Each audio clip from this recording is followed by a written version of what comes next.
Nkechi, I can't wait for tomorrow to come, Ihuoma said, giggling with excitement. Yes, ooh. Me too.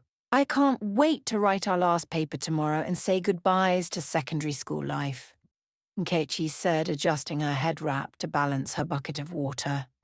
Yes, and my birthday as well. You promised you would celebrate it with me unfailingly, oh, Ihuoma said, more like a warning. I will come, and it won't be for long, as you promised, Nkechi assured Ihuoma. If only she knew what awaited her.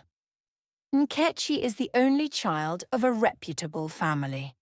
Her father is a ministerial assistant pastor. She is her family's treasure, and she is very intelligent and well-mannered. The school teachers love her so much she is their favorite. They used her as a good example to encourage other students, and most students envied and hated her because of that. Her beauty made the boys drool over her. They even nicknamed her Beauty and Brain. In fact, everyone in the village loved her. And despite all the admiration from everyone, she still remained cool-headed and humble.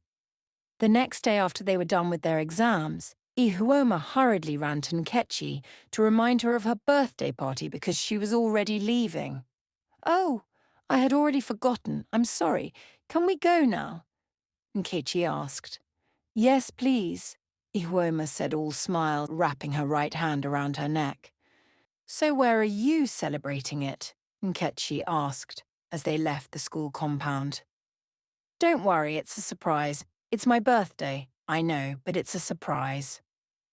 They arrived at a minibar, and Nkechi was visibly uncomfortable, but Ihuoma quickly pacified her. I know you don't like it here, but please, it's just a one-time memory I would like us to have. You know, like celebrating our end of high school, and we won't take more than 2 hours, I promise, Ihuoma said convincingly. 1 hour 30 minutes and I'm gone, Nkechi said. All right, baby girl, Ihuoma said, leading her in. And Nkechi was surprised seeing some of her high school admirers and girls that do not cross paths with her. The girls were visibly irritated by her presence. Nkechi felt so much unease, but decides to stay for Ihuoma's sake. After some minutes of settling down, Ihuoma handed her a glass of fruit juice, and they all cheered after wishing her a belated birthday. Ihuoma, noticing that Nkechi had gulped some couple of juice, excused herself. NK, baby, I'll be back in the next 20 minutes. I want to rush and get some friends from the school. It won't take long, she whispered to Nkechi. It's all right. Don't be long, Nkechi managed to say, as she couldn't understand why she was suddenly feeling weak and dizzy. 5 minutes after Ihuoma left, Nkechi couldn't hold herself. She felt extremely dizzy and decided to go freshen up in the bathroom. Kelvin, knowing what was up, stood up to assist her. Unknown to Nkechi, her drink was spiked. Ihuoma and Kelvin had already planned it out. Ihuoma had always been jealous of her friend's beauty, smartness, and purity, and the fact that her mother always compared her to Nkechi and constantly sang her praises made her feel worthless. Instead of Kelvin taking her to the bathroom, he took her to one of the rooms they had already booked. After regaining consciousness, Nkechi woke up in a pool of her own blood, unclad. She screamed in disbelief. How?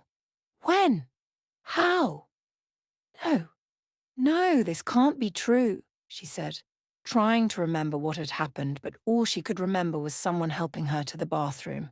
She didn't know who. How?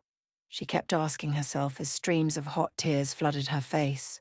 This can't be happening to me. Oh, God, please let this be a dream, she said, wiping off the blood on her thighs. Let this not be true, let this not be true, let this not be true, please, God, she wailed uncontrollably, cursing whoever was responsible.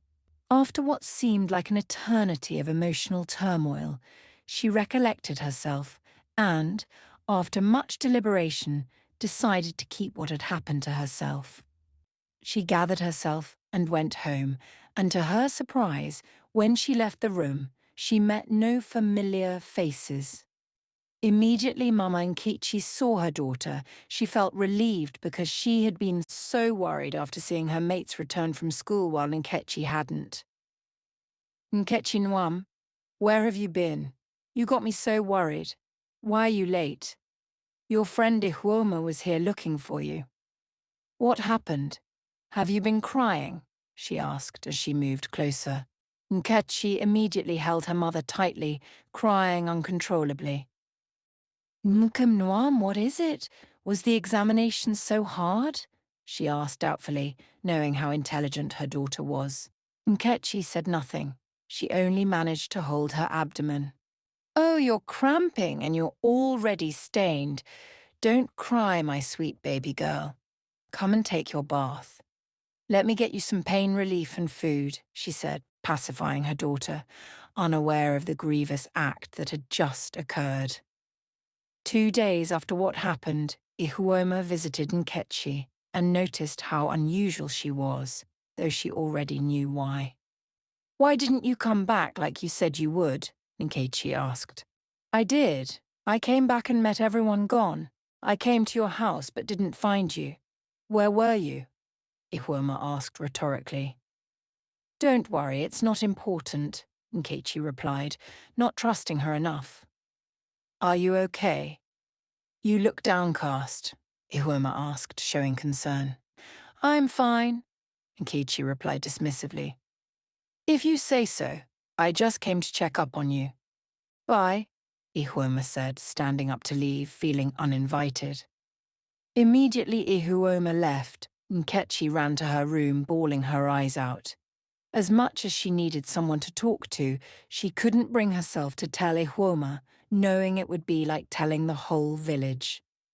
Nkechi became a shadow of her former self. She wished she had never promised Ihuoma to attend the birthday party. She wished she hadn't gone. She wished she hadn't taken anything and lost consciousness. She wished she had listened to her instincts. She couldn't believe her purity and pride as a woman were gone, something she had promised to give only on her wedding night. She prayed daily, hoping God would restore it. A few weeks later, Nkechi became very sick. Everything nauseated her. Her mother noticed some changes but brushed them off, believing her admirable daughter of inestimable virtue could not be pregnant. But when the sickness became severe, they went to the hospital. After running some tests, she tested positive for pregnancy.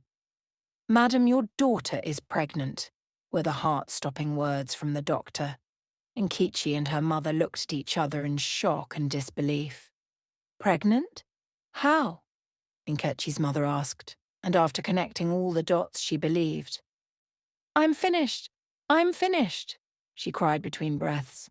They returned home in silence. Nkechi fell on her knees in tears, begging her mother when they got home. I'm so sorry, Mummy. Please forgive me, Nkechi pleaded. Why? How? How could you, of all people? Why, Nkechi, why? Mummy, I don't know how it happened, she wailed, and just then the father returned home. I'm sorry, Father. Please forgive me. Please, Father, she begged immediately she saw her father. Forgive you for what? Why are you in tears? What's going on? The curious father asked. She's pregnant. Papa Nkechi. Nkechi is pregnant. The mother heartbrokenly said, handling the test result to the father, and on seeing the test result, Papa Nkechi felt his world crumbling down his feet. Who did this to you? Who's responsible? The father said in a high-pitched voice, almost hitting her, but was withheld by her mother.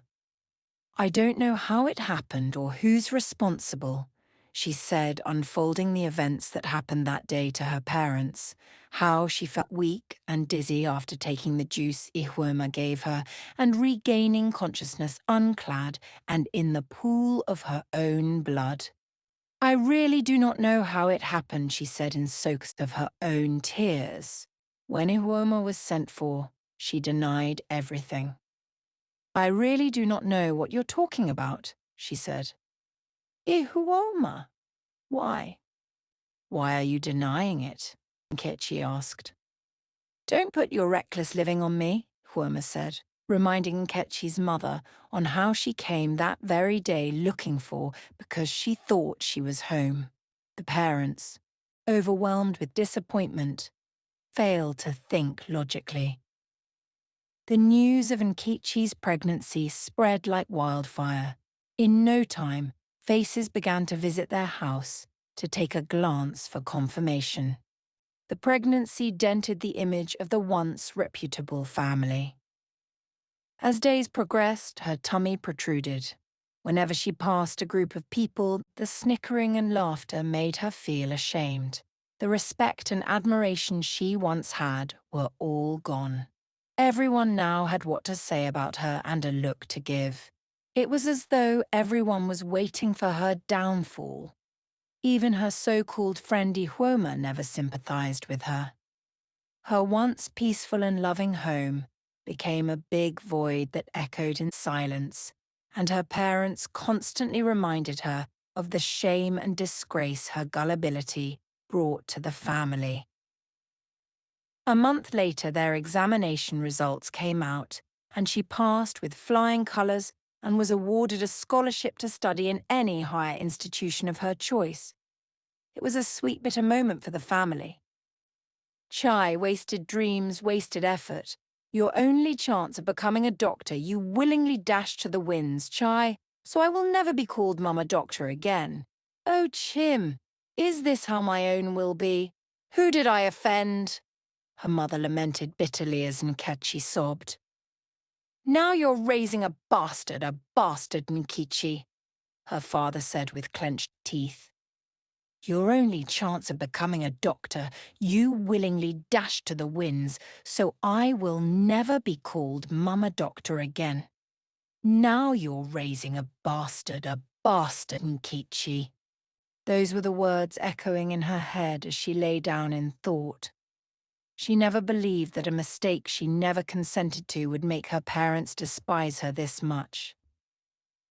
How about I get rid of this baby since it's just 2 months old and clinch this golden opportunity of going to a higher institution of my choice, she thought to herself. Yes, I won't let this slip by me. I will regain my parents' love and my dignity. Yes, I will get rid of it. I will do it tonight, she said with a sigh of relief, wondering why she hadn't thought of it before now. She had heard Ihuoma and her friends tell tales of what and how they got rid of their unwanted pregnancies, and just then she dashed to the bush and got some herbs. That night, after making sure that her parents had gone to bed, Nkechi did the sign of the Trinity and gulped down the liquid she had prepared with the herbs. A few minutes later, her tummy started twisting, and then came a sharp pain. She was writhing in pain and bleeding clots of blood profusely. She was just groaning and couldn't shout for help. After what seemed like an eternity of gasping for air, she took her last breath. Morning came, and Nkechi was yet to come out for morning devotion. Her mother went in to call her, and on opening the door, she let out a very loud scream. The father ran in panic and was shocked to see his daughter lifelessly clutching her tummy, with clots of blood all over her thighs. "Chim-oo! Nkechi! Open your eyes!" the mother said in screams, shaking her daughter's lifeless body in denial. Just then, people started trooping in to know what was wrong, and they were shocked at the scene. "Please tell Nkechi Nwam to wake up. Tell her that her mother wants her to wake up," she said as the sympathizers held her uncontrollably. When it dawned on her that her only child was no more, she became inconsolable. It was just a sad and heartbreaking scene to watch. Nkechi was buried that same day. After the death of their only child, the parents were soaked in self-blame. They wished they had been there for their daughter. They wished they never cared about people's opinions. They wished they were more logical with the rape case. They wished they had done more for their daughter. They were so conscience-stricken. Sadness was their only companion because they knew they let their only child down. After the death of Nkechi, karma came. Ihuoma was so scared and guilt-gripped that she felt like she would die if she didn't confess. The villagers were so shocked and surprised that Ihuoma could do such a thing to her friend.